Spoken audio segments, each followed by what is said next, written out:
This is Rishi from TechTalk Bytes, and today we are having Abhinarayan Mishra. He is someone who helps foreign companies and individuals to set up their businesses and to enter into joint ventures in India. How to align their technical domain, that is who he is. Thank you, TechTalk Bytes, for inviting me to speak on the topic setting up cross-border joint venture in India. Before starting, let me introduce myself. I'm Abhinarayan Mishra, a chartered accountant by profession. After working as CFO and Director Finance for last 2 decades, I have been working as a practitioner chartered accountant based in Delhi under the name of KPAM and Associates. Now, with today's topic, we have chosen how to set up joint venture in India. Here I have considered the requirements for Chinese as well as non-Chinese foreign entities which wish to set up the joint ventures along with Indian partners in India. Now, before we take up the topic, let us understand what is joint venture. Joint venture means coming together of businesses, pull together of their expertise, and then set up a business and share the profit, risk and rewards as per their joint venture agreement. So if a foreign entity wants to set up a business in India, in the joint venture mode, then it has to follow the various laws. So legal entity will be either a private company or a public limited company, or maybe an LLP also is allowed. After scanning the business opportunities, entities, foreign entities and Indian entities must follow the various laws which apply to setting up joint ventures in India. Now, what are those laws? What are the checkpoints? First of all, one has to see the FDI policy. Now, FDI policy, when we say Government of India has FDI policy to 2020, whereunder there is a sectoral caps and also there is a regulations. Certain businesses are under the automatic route and certain others are through the approval route. If, let us say, your business falls into the automatic route, you don't need to do so many regulatory compliances. You can come and set up the business with minimal regulatory compliances. But let us say your company comes into the approval route. Now, under the approval route, what do you have to do? You have to obtain the approval of the DPIIT, which is the regulatory body. That DPIIT is under the Ministry of Commerce, Government of India, located in Delhi. This DPIIT has a national portal, nsws.gov.in, where you need to submit the documents, and that national portal is linked to various governmental ministries. So once the documents is submitted to nsws.gov.in, there is a seamless, you don't need to interact with so many ministries. Your application will be processed. There will be a single interface.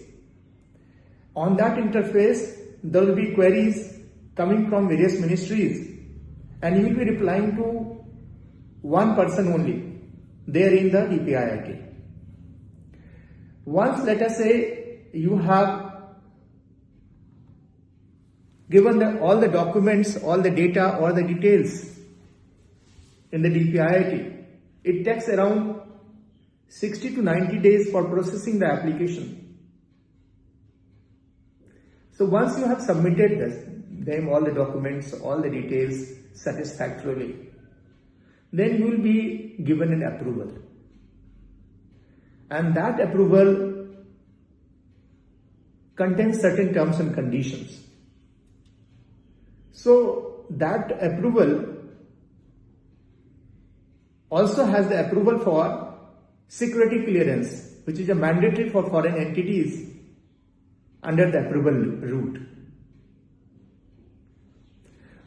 This is particularly relevant for Chinese entities. China, being our big neighbor, has a lot of capital to be invested in across the world, including India. So under the Press Note 3 in India, there are certain terms and conditions for China. So all the businesses from China is under the approval route. But there is a low bar. Chinese are being allowed to invest in India. In my personal experience also, I have got approvals for the Chinese entities for setting up manufacturing business in India, as recently as in January 2026. So, once you are given the DPIIT approval, now what will you do? So, there are certain pre-legal requirement, legal documentation, pre-DPIIT also. So you will be entering into LOI, then you will be entering into Memorandum of Understanding with the Indian partner, and then finally you will be entering into joint venture agreement. And that joint venture agreement will contain so many details from your organizational structure, your board of directors, your shareholding, your profit sharing. So all the governance structure, your dispute resolution. So that will be contained in the joint venture agreement, and that JV agreement will be before you enter into the legal, that regulatory process. What I mean to say, before you submit documents to the DPIIT. Now let us say you have entered into all the documentation, all these agreements, and then you have submitted you have obtained DPIIT approval. Then what to do? Now see, the DPIIT gives approval for 60 days only. And that in 60 days you have to do so many steps, so many work. You have to, in 60 days, you have to incorporate the entity. And before incorporating the entity in India, you need to obtain digital signature. And then you have to obtain DIN, the Director's Identification Number. These require certain formalities in your country also and in India also. Once, let us say, you have obtained DPIIT approval, then you have obtained you have got the incorporation of your entity. Now it is a time to comply with the foreign exchange regulations. That is called Foreign Exchange Management Act and its regulation, FEMA regulations. That FEMA regulations is quite diligent, and you have to bring the money into India within the certain time in the name of the joint venture only. And thereafter, once you are done with these steps, finally you have your entity running in operations. Now I would like to spend some time on joint venture agreement and shareholder agreement.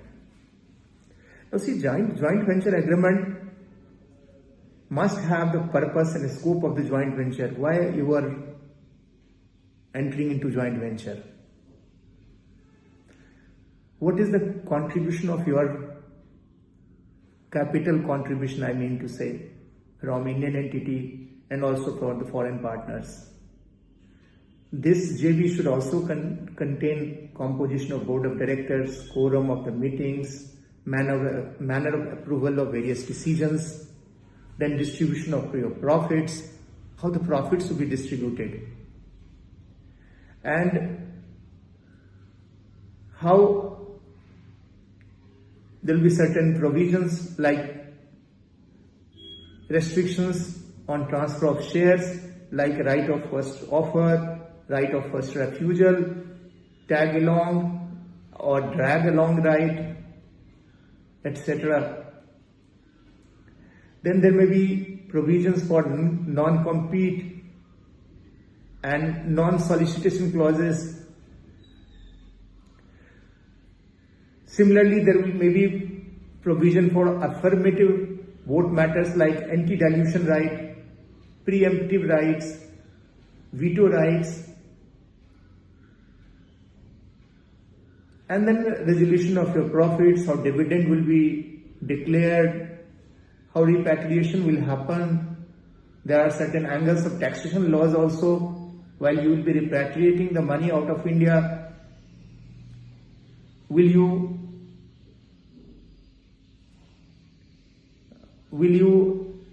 enter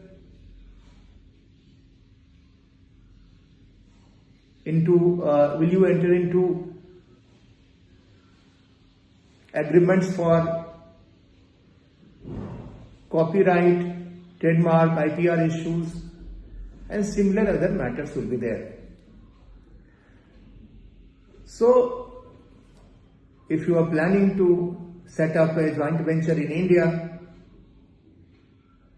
you may connect with me for any issue, any clarifications. My details are there. Thank you.